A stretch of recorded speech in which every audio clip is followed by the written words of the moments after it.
사랑하는 성도 여러분, 오늘 우리가 교독한 본문은 하나님께서 특별히 이스라엘의 12파 중에서 레위지파를 세우셨습니다. 세우시고 구별해서 그들이 해야 될, 사역해야 될 일에 대해서 맡기는 장면의 내용입니다. 이 말씀을 통해서 우리는 하나님의 선택된 자로서 좀 더 깊게 나아가 하나님께 소유된 자로서 우리가 어떻게 삶을 살아야 되는지에 대해서 좀 확인하는 시간이 되기를 원합니다. 구약 성경에는 우리 파워포인트 좀 볼까요? 히브리어로 스굴라 위에 있는 것이 그 히브리어인데 스굴라라는 단어가 있고 또는 헬러 신약 성경의 헬라어로는 페리포에시스라는 단어가 있습니다. 이 단어가 지금 앞서 설명하고 있는 것처럼 소유라는 단어인데 우리 한 말씀 좀 보겠습니다. 출애굽기 19장 5절 말씀 보겠습니다. 세계가 다 내게 속하였나니 너희가 내 말을 잘 듣고 내 언약을 지키면 너희는 모든 민족 중에서 내 소유가 되겠고 라고 할 때 사용된 그 소유에 대한 사용된 단어가 스굴라라는 단어이고요. 우리 히브리서 10장 39절 말씀 보겠습니다. 우리는 뒤로 물러가 멸망할 자가 아니요 오직 영혼을 구원함에 이르는 믿음을 가진 자라. 그런데 여기서는 번역이 구원함이라는 단어, 구원함이라는 것이 됐는데 원래는 그 소유라는 것으로서 표현된 내용입니다. 이 포에시스라는 단어 자체가 어떤 면에서 구속됨이라는 단어뿐만이 아니라 우리들에게 소유라는 내용으로서 잘 설명이 되고 있는 단어입니다. 성도 여러분, 근데 지금 우리가 소유라는 단어에 대해서 지금 잠시 좀 생각해 보고 있는데 소유라고 하는 것이 그냥 우리가 가졌다, 내가 가졌다라는 의미로서 사용된 단어들이 아닙니다.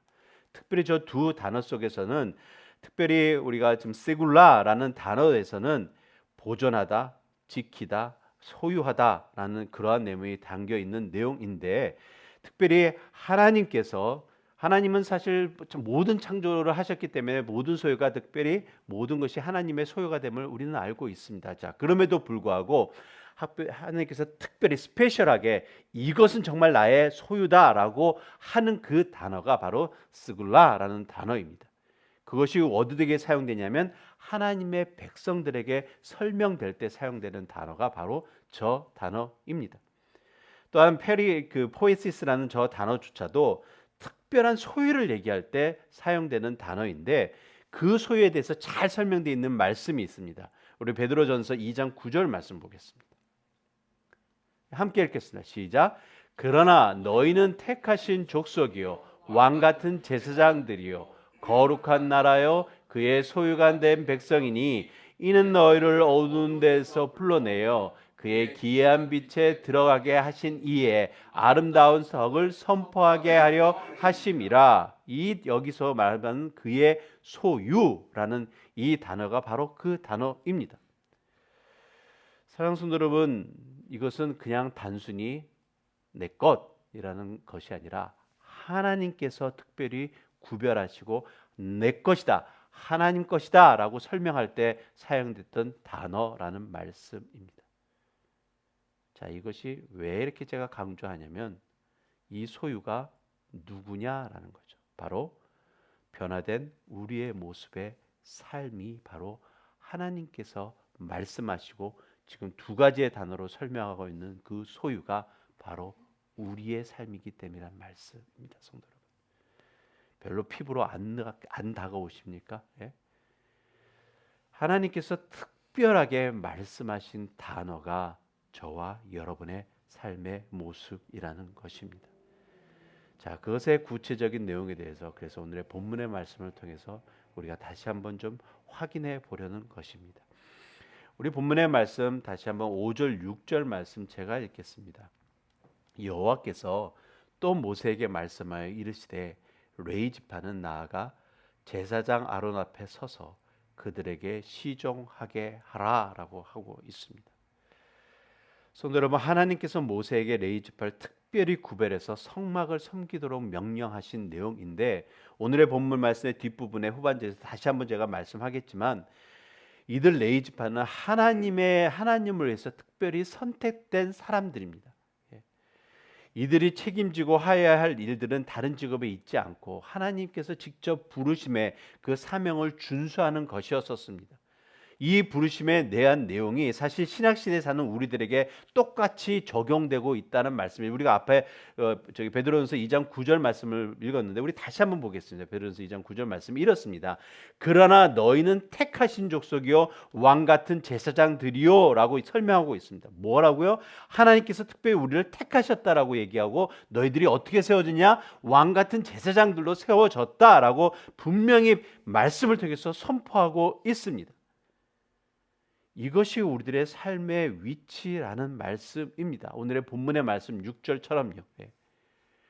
성도 여러분, 레위 지파가 뭐 하는 지파라고 얘기하셨냐? 특별히 하나님께서 세우신 그 성막, 성전에서 일했던 자들입니다. 여러분, 하나님의 성막과 성전, 이 장소나 건물이면 특별히 구약 시대에서 여러분 무엇으로 의미가 전달될 거라 생각합니까? 구약 백성들이 이것은 하나님의 성전입니다. 이것은 하나님의 성막입니다. 라고 얘기했을 때 그들에게 다가왔던 의미가 무엇이라고 여러분 생각하십니까? 하나님이 임재하시는 곳이다라는 것이죠. 거룩하다라는 것으로서 다가왔을 것입니다. 우리들이 사실 피부로 못 느끼는 내용이지만 그들에게는 특별히 하나님의 성전이다라고 얘기했었을 때는 저절로 거리가 멀어지는 그러한 거룩함의 모습이라는 것이죠. 이것은 감히 번접할 수 없는 곳이구나라는 것을 느낄 수밖에 없던 것이 바로 하나님의 성전, 하나님의 성막이라는 것이라는 말씀입니다. 자, 그러면서 자연스럽게 내가 말씀드렸던 것처럼 세상과 구별됨에 대한 내용에 대해서 그들이 느끼고 했던 것입니다. 그리고 이 구별됨이 항상 유지되어야 된다라고 생각했던 모습입니다. 자, 그것에서 누가 사역한다고요? 레위 지파입니다. 레위 지파가 그곳에서 사역하고 삶을 살아야 됐었던 내용입니다. 사랑하는 성도 여러분, 이 모습이 신약 시대로 넘어와서 예수님의 십자가의 구원의 사역으로서 인해서 구원받은 자들이 자연스럽게 이 사역을 감당하게 된 것이 지금 이 말씀입니다. 그러나 너희는 택하신 백성이요. 현재를 살아가고 있는 우리들에게 하나님의 백성으로서 세상과 구별될 삶을 살아야 되는 것이 바로 여기 있다라는 것이죠. 이것이 우리가 살고 있는 삶의 위치라는 말씀입니다.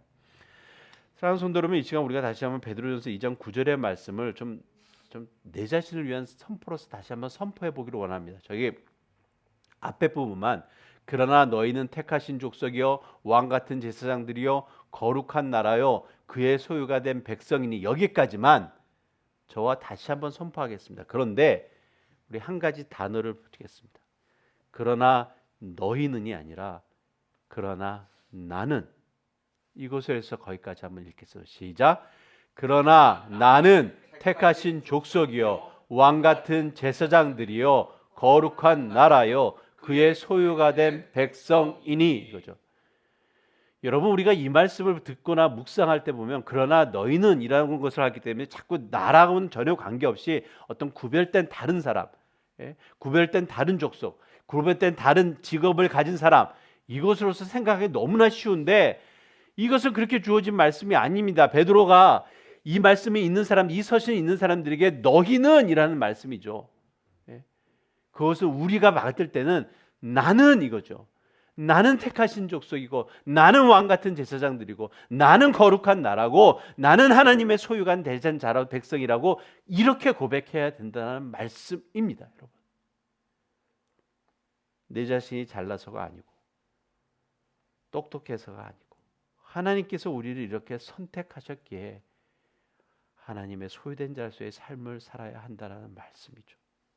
그래서 우리의 본문의 말씀 6절 말씀이 어떻게 우리가 바라봐야 되냐면 여호와께서 또 모세에게 말씀에 이르시되라고 하면서 레위 지파는 나아가 제사장 아론 앞에 서서 그에게 시종하라 라는 말씀이 우리들에게는 어떻게 적용돼야 되냐면 너희는, 이거죠, 영원한 대제사장 되시는 예수님 앞에 서서, 이거죠, 그에게 내가 어떻게 시종할 것인지에 대해서 물어봐라 라는 말씀입니다. 성도 여러분, 이것이 우리가 이 말씀을 바라볼 때 우리들에게 적용해야 되는 말씀이라는 말씀입니다. 성도 여러분, 그러나 너희는 나는 이거죠. 우리들이 주님 앞에 나아가 대제사장인 예수님 앞에 나아가 하나님 예수님 내가 무슨 사역을 감당해야 됩니까? 나에게 맡겨진 것이 무엇입니까? 라고 물어봐야 된다라는 것이죠. 우리들의 각자의 삶 속에서요. 그것이 우리들이 오늘의 말씀에 나눌 두 번째에 대한 내용입니다. 택하신 자의 역할과 사명이라는 말씀입니다. 자, 오늘 본문의 말씀 다시 한번 우리 3장 7절에서 10절 말씀까지 다시 한번 보겠습니다. 두 번째에 대한 내용 택하신 자의 역할과 사명인데 우리 다시 한번 10절 7과 10절까지 말씀 제가 읽겠습니다. 자, 그들이 회막 앞에서 아론의 직무와 온 회중의 직무를 위하여 회막에서 심호하되 회막의 모든 기구를 맡아 지키며 이스라엘 자손의 직무를 위하여 성막에서 심호할지니 너는 레위인을 아론과 그의 아들들에게 맡기라. 그들은 이스라엘 자손 중에서 아론에게 온전히 맡겨진 자들이니라. 너는 아론과 그의 아들들을 세워 제사장 직무를 행하게 하라. 외인이 가까이 하면 죽임을 당할 것이니라 라는 말씀입니다. 본문의 말씀에서 선택된 레위인의 역할은 뭐였었냐면 성막을 지키고 제사장을 도우는 일을 하는 것이었습니다. 결국 이 사역을 통해서 그들이 해야 될 것이 무엇이었죠? 그것만 해가지고서 다른 끝나는 것이 아닙니다. 레위 지파들이 해야 되는, 흔히 말해서 성막이나 성전에서 그들의 사역을 감당해야 될 이유가 있었습니다. 이유가 뭐냐면 바로 다른 지파, 이스라엘 지파들을 하나님께 예배드리는 자로서 인도하기 위해서 그들이 그 사역을 감당했었던 것입니다. 그래서 하나님과 동의하는 삶이 어떠한 삶인지에 대해서 가르쳐주고 나누기 위해서 레위 지파들은 특별히 구별돼 가지고서 그 사역을 감당케 했었던 것입니다. 결국 이스라엘 지파들 나름대로 11지파들이 주님 전전에 나와서 하나님을 만나고 하나님을 의지하는 삶을 살게 하는 것을 가르쳐주고 인도하기 위해서 했던 것이 그들의 사역의 모습이었습니다. 사랑하는 성도 여러분, 이것이 지금의 우리들의 삶 속에서 우리들이 해야 될 사역과 별반 차이가 없다라는 것이죠. 성도 여러분, 우리가 말씀에서 이들의 사역에 대해서 생각할 때 특별히 우리가 생각할 수 있는 내용이 있습니다. 요즘 우리가 믿음의 삶이라는 교재를 가지고서 함께 말씀 공부하고 삶을 나누고 있습니다. 그렇죠? 무엇을 위한 것입니까? 그렇죠. 왜 이것을 우리가 해야 됩니까? 왜 하고 있습니까? 이거죠. 성도 여러분, 우리들의 성경적인 지식만을 늘리기 위해서요? 그건 분명히 아니죠. 물론 말씀을 통해서 우리의 성경의 지식을 늘리고 좀 세워야 되는 내용은 맞습니다. 그런데 우리가 전에 여러분 기억하십니까? 우리 1:1 제자 양육 했습니다. 그 교재를 가지고서요. 여러분 지금의 믿음의 삶을 공부하시면서 준비하시면서 여러분 어떠하십니까? 우리 제자의 1:1 제자약 그 공부했던 내용과 다릅니까? 엄청나게 차이 납니까? 아닙니다. 거의 같은 내용을 우리는 다시 계속적으로 반복적으로 공부하고 있는 내용입니다. 자, 그럼에도 불구하고 우리가 이렇게 공부하는 이유는 성도 여러분, 우리가 기독교 신앙의 가장 근본적이며 기본적인 내용에 대해서 우리가 배우고 그다음에 우리가 배운 그것에 대해서 우리 각자의 삶에 적용해 가지고서 정말 바르게 실천하고 때로는 우리가 세상에서 힘들고 어려울 때 말씀을 붙잡고 나가면서 승리하는 삶을 살기 위해서 우리가 믿음의 삶에 대해서 공부하고 나누고 있습니다. 자, 그런데 우리 지난주에 특별히 우리가 은사에 대해서 내용을 나눴습니다. 여러분 기억하십니까? 하나님께서 우리 모두에게 여러 모습의 은사를 주신 이유가 뭐라고 했습니까? 여러분 기억나십니까? 왜 하나님께서 우리들에게 각자에게 여러 모습의 은사를 주셨습니까? 우리 기억을 돕기 위해서 우리 말씀 보겠습니다. 에베소서 4장 12절 말씀 보겠습니다. 함께 읽겠습니다. 시작. 이는 성도를 온전하게 하여 봉사의 일을 하게 하고 그리스도의 몸을 세우려 하십니다. 이것입니다, 여러분. 이는이라는 것은 우리들에게 여러 가지 다른 모습의 은사를 주신 이유는 이거죠. 그 이유는 성도를 우리 자신뿐만이 아니라 주에 나아서 내 자신뿐만이 아니라 성도를 온전하게 세우고 교회를 섬기게 하고 이웃을 사랑하고 세상 속에서 하나님의 나라의 확장을 하기 위해서 우리들에게 각자에게 은사를 주셨다라고 말씀하고 있는 내용입니다. 사랑하는 성도 여러분, 그러므로 특별히 우리들이 받은 은사라는 내용을 했을 때 그냥 특별히 교역자들에만 주어진 내용이라고 우리는 생각하면 안 됩니다.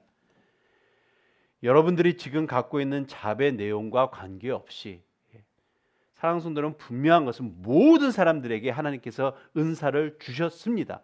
특별히 하나님을 따르고 예수 그리스도를 믿는 그 자들에게는 분명한 것은 은사를 허락해 주셨습니다. 자, 그러기에 우리의 잡의 내용과 관계없이 직장에서 일하던, 개인 비즈니스를 하던, 또 식당에서 서빙을 하던, 아니면 공부를 하던, 여러 가지 가정에서 그냥 내 가정주부로서 일을 하던 관계없이 우리들이 받은 그 은사의 그 모습을 통해서 정말 나를 통해서 거룩하신 하나님을 증거하는 것, 그래서 세상 사람들을 하나님께로 인도하는 사역을 하려고 하나님께서 우리들에게 은사를 주셨다라는 말씀입니다. 이것이 선택함을 받은 우리의 역할과 사명의 내용입니다. 바로 구약시대의 레위지파들이 감당해야 했던 내용입니다. 성도 여러분, 우리가 감당해야 될 역할과 사역, 어떤 크고 거창한 내용을 요구하는 것이 분명 아닙니다. 레위지파가 했었던 것은 어떤 면에서 성전의 기구를 청소하는 일이 됐을 수도 있고, 그 다음에 피를 흘렸던 그 제단에 대해서 닦아야 되고 하는 내용도 있을 수가 있습니다. 때로는 어떤 면에서는 되게 지저분한 사역이 될 수도 있습니다. 그러나 그것들이 그들에게 거룩함에 주어진 사역의 모습이었다는 말씀이죠. 그렇다면 우리들에게는요, 말씀이죠. 우리들에게 주어진 사역이, 우리들에게 주어진 은사가 나름대로 비록 부족하고 연약해 보이고 약해 보이는 그 모습이라 할지라도 우리는 묵묵히 그 사역을 감당해야 한다라는 말씀입니다. 파워포인트 하나 보겠습니다. 우리의 유명한 미국의 전도자 여러분 아실 것입니다. 무디라는 분이시죠. 1837년에서 1899년에 미국에서 아주 활동을 정말 하셨던 분이시고, 지금까지도 저기 무디 신학교가 있는 것처럼 지금까지도 이 미국 땅에 영적인 그 영향력을 미치시는 그 분이십니다. 전도자 무디라는 분이신데, 이분이 사역하시는 도중에 이러한 질문을 받았습니다. 내용이 이렇습니다. 전도함으로써 무디 선생님 전도함으로써 이 악한 세상을 변화시킬 수 있으시겠습니까? 라고 질문을 던졌습니다. 무디 선생님이 전도함으로써 이 악한 세상을 변화시킬 거라 생각하십니까? 라는 질문을 받았습니다. 그때 이 질문에 대해서 그분이 대답하신 내용입니다. 이렇게 대답하셨습니다. 하나님은 나에게 전 세계를 개혁하라고 하지 않으셨다. 세상은 도저히 구할 수 없는 난파선과 같다. 그렇지만 하나님께서 주신 구명대로서 가능한 한 많은 사람을 그 배로 구원해야 한다라는 것이죠. 여러분, 무디 이 복음적인 선생님께서 나는 전 세계를 구원하기 위해서 내가 사역할 거다, 이런 것을 하지 않으셨다라는 것이죠. 나에게 주어지신 그 사역 속에서, 그 영역 속에서 내가 최선을 다해 주의 사역을 감당하겠다라는 것입니다. 큰 사역이나 비전을 성도 여러분 추구하기 이전에 나에게 맡겨진 혹은 주어진 주의 가족들, 친구들에게 우선적으로 이 사역의 내용을 통해서 정말 예수 그리스도 하나님의 나라를 선포하는 것이 우리가 해야 될 사역에 대한 모습이라는 말씀입니다. 성도 여러분, 이 역할과 사명이 바로 하나님의 소유된 자, 택하심을 얻은 자의 삶 속에서 이루어지는 것이라 저는 믿습니다. 사랑하는 성도 여러분, 저와 여러분의 삶 속에서 정말 이 사명을 온전히 감당하시는 복된 삶 사시기를 예수 그리스도의 이름으로 축원합니다. 자, 세 번째로 나눈 말씀의 내용은 오늘의 주제의 구체적인 내용입니다. 하나님께서 소유하신 자의 삶이라는 말씀입니다. 오늘 본문의 말씀, 우리 11절에서 12절 말씀 다시 한번 합독하겠습니다. 본문의 말씀 11절에서 12절 시작. 여호와께서 모세에게 말씀하여 이르시되, 보라, 내가 이스라엘 자손 중에서 레인을 택하여 이스라엘 자손 중에 태를 열어 태어난 모든 자를 대신하게 하였은즉, 레이는 내 것이니라 라고 했습니다. 하나님께서 레위 지파를 온전히 자신을 위한 소유로서 삼으셨음에 대해서 선포하셨습니다. 레위는 내 것이라 라는 것이었죠. 그래서 하나님께서는 다른 지파들에게 다른 기업에 대해서 막 얘기하고 주셨습니다. 나눠주셨는데 특별히 레위인들에게는 기업을 주시지 않으셨습니다. 특별히 여러분 그 의미가 무엇이라 생각하십니까? 그러시면서 하나님께서 그들에게 얘기하셨던 것은 뭐냐면 너희는 내 것이다 라는 것입니다. 이 의미는 너희가 내 안에 거해야 되고 내가 너희 안에 거할 것이다 라고 말씀하고 있는 것입니다. 너희들이 하는 사역이 나를 통해서 이루어질 것이고 너희들의 삶을 내가 책임지겠다 라고 하셨던 것이 바로 레위인에 대해서 특별히 부르심에 대한 내용이라는 말씀입니다. 여러분 우리 찬양 가운데 나의 안에 거하라 나는 내 하나님이니 이 찬양 우리가 부르지 않습니까?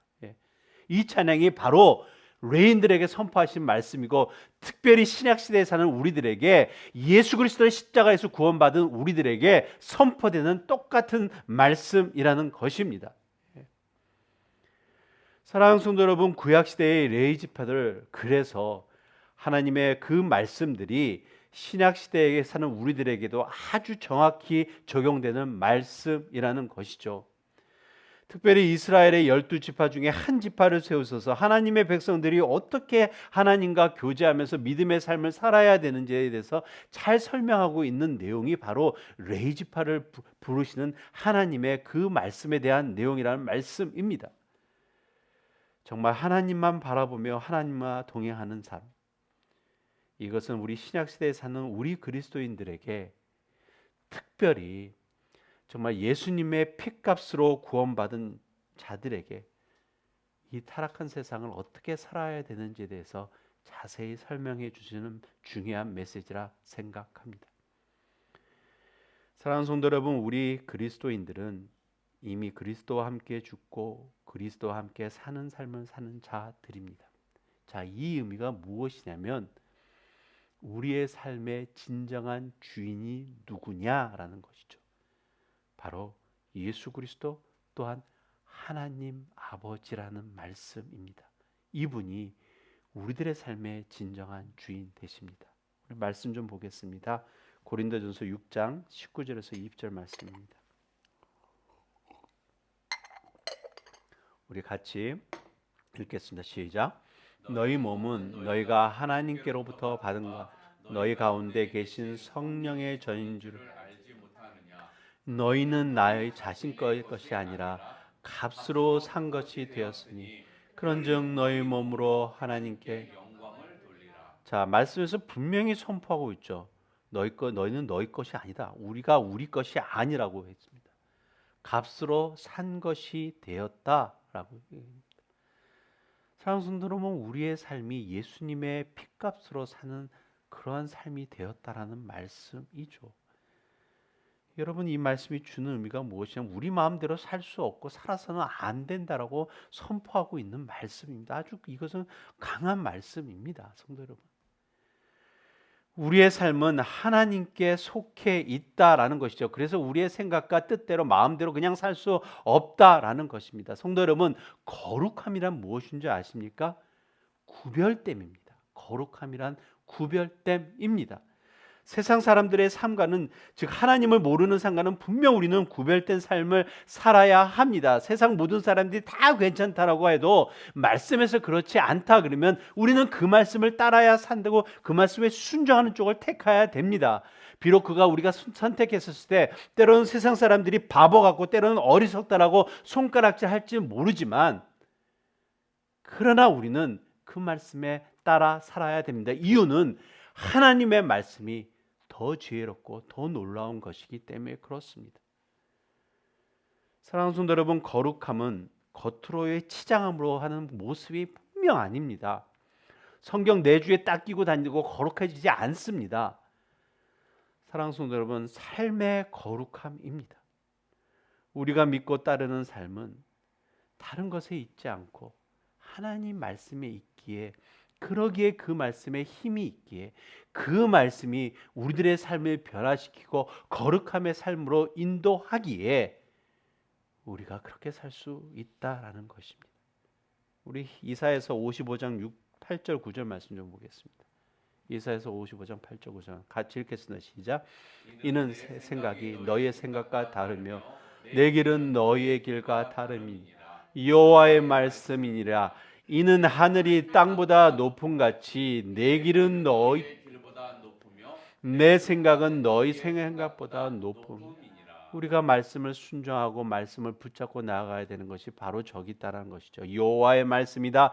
너희들과 다르다라고 얘기하고, 너희들이 생각하는 것이 아무리 네 잘난 척 해더라도 너희들의 모습은 기껏 해봤자 내일 1분의 모습도 생각할 수 없는 그런 모습 아니지 않냐 이거죠.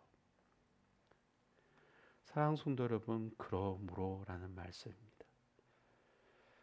사랑하는 성도 여러분, 하나님의 사람 그리스도인의 삶은 그 삶을 통해 하나님의 우리의 삶 전부이 되신 주인 되심을 선포하는 삶이라 저는 믿습니다. 우리들이 사는 삶은 다른 것에 있지 않습니다. 세상 사람들에게 무엇이 증거되어야 되냐면 내 삶의 주인은 하나님이십니다 라는 것을 선포하는 삶이라 저는 믿습니다. 13절 말씀 좀 보겠습니다. 이거 다시 우리가 함께 읽겠습니다. 오늘의 본문의 말씀 13절 말씀인데 같이 읽겠습니다. 시작. 처음 태어난 자는 다 내 것이며 내가 애굽 땅에서 그 처음 태어난 자를 다 죽이던 날에 이스라엘의 처음 태어난 자는 사람이나 짐승을 다 거룩하게 구별하였으니 그들은 내 것이니 나는 여호와니라 라고 했습니다. 그들은 내 것이 될 것임이라. 그러시면서 선포하신 것이 뭐냐면 나는 여호와니라 라는 말씀입니다. 여러분, 여호와라는 단어가 다른 것에 있지 않습니다. 로드십입니다. 주인 되심이 선포되는 단어가 여호와라는 단어입니다. 하나님이 소유된 자, 바로 우리가 그 사람들이란 말씀이죠. 여러분, 시편 23편 말씀 여러분 잘 알고 계시죠? 예. 시편 23편 말씀 잘 알고, 때로는 우리가 묵상하고 때로는 암송도 하면서 때로는 우리가 그 말씀을 보면서 힘을 얻고 도전받고 하는 그런 말씀입니다. 우리가 같이 한번 보겠습니다. 시편 23편 말씀 6절까지 말씀인데 다 함께 읽겠습니다. 시작. 여호와는 나의 목자시니 내게 부족함이 없으니 그가 나를 푸른 풀밭에 누이시며 쉴 만한 물가로 인도하시는도다. 내 영혼을 소생시키시고 자기 이름을 위하여 의의 길로 인도하시는도다. 내가 사망의 음침한 골짜기로 다닐지라도 해를 두려워하지 않을 것은 주께서 나와 함께 하심이니라. 주의 지팡이와 막대기가 나를 안위하시나이다. 주께서 내 원수의 목전에서 내게 상을 베푸시고 기름으로 내 머리에 부으셨으니 내 잔이 넘치나이다. 내 평생에 선하심과 인자하심이 반드시 나를 따르리니 내가 여호와의 집에 영원히 살리로다. 사랑하는 성도 여러분, 이 말씀 좋죠. 너무 좋죠. 예, 우리가 많이 묵상하고 있는 말씀이고 말씀을 통해서 위로하고 힘 얻고 능력받는 말씀입니다. 정말 하나님께서 우리를 지켜주시고 인도하신다는 그 말씀의 내용 때문에 그렇죠. 그런데 성도 여러분, 이 말씀의 시작과 끝이 무엇으로 끝나는지 여러분 생각해 보셨습니까? 말씀의 1절 말씀이 어떻게 시작하죠? 여호와는 나의 목자시니. 여러분, 우리가 놓치지 말아야 되는 것이 무엇이 먼저 선포되냐면 여호와는 이것입니다. 이것이 우리들이 받아들여야 되는 것은 뭐냐면 나의 주님은 이거죠. 자, 그 의미는 내가 이렇게 선포될 때 내 모습은 뭐죠? 나는 종이다라는 거죠. 서번트라고 얘기하고 있는 것입니다. 나의 주인 되시는 그분이 나의 목자 되십니다라는 것입니다. 여러분, 나의 주인 되시기 때문에 내가 부족함이 없다라고 얘기하고 있는 것입니다. 그래서 우리가 마지막에 내가 주님 안에서, 내가 여호와 집 안에서 영원히 살겠다라고 하는 그 말씀 속에서는 내 삶 속의 모든 것이 처음부터 끝까지 계속적으로 내 삶이 주님 앞에 섭니다. 내가 주님의 말씀 붙잡고 나갑니다. 내가 주님 앞에 무릎 꿇고 겸손하게 나갑니다. 주님이 말씀하실 때가 내가 순종하며 나가겠습니다가 선포되는 말씀이 바로 이것입니다.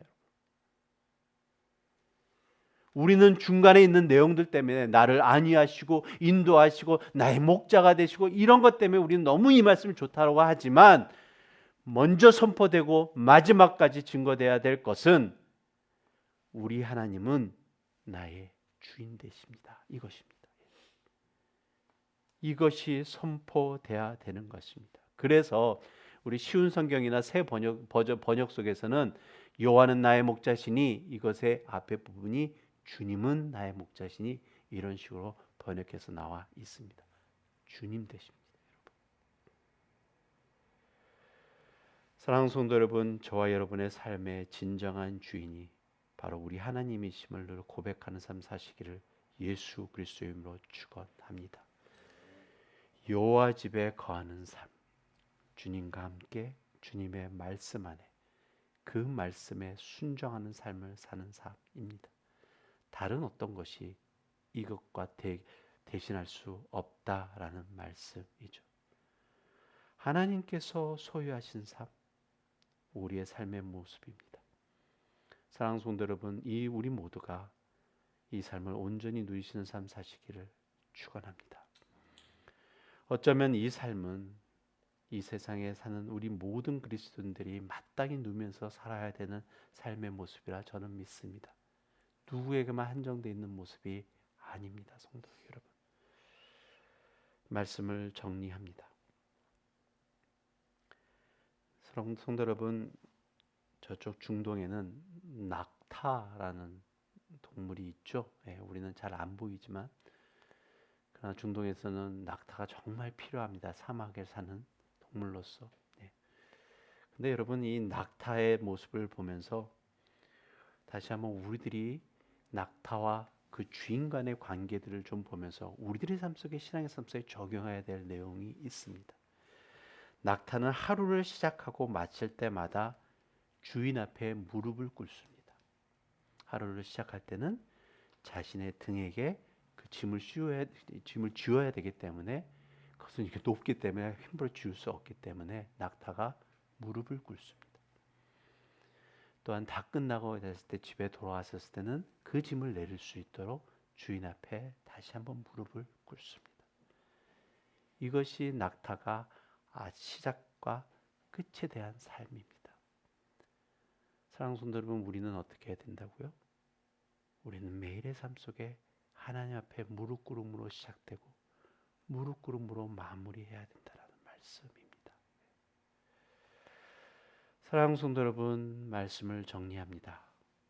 하나님께 구별된 자로 세워짐을 우리는 좀 알아야 됩니다. 특별히 거룩한 자로 택하심을 받은 자, 하나님의 소유라는 것에 대해서 우리는 좀 더 깊게 생각하고, 그래도 우리들에게 주어진 사역과 역할, 그래서 감당해야 될 줄로 압니다. 다시 한번 우리가 선포해야 되는 것은 뭐냐면 다른 것에 있지 않습니다. 하나님만이 우리의 모든 삶의 주인 되심을 고백하며 순종하는 삶을 살아야 된다라는 말씀입니다. 이 삶이 바로 하나님께 소유된 자로서의 삶의 모습입니다. 이 삶의 모습이 저와 여러분의 삶 속에서 바르게 실천되는 복된 삶 사시기를 다시 한번 예수 그리스도의 이름으로 축원합니다.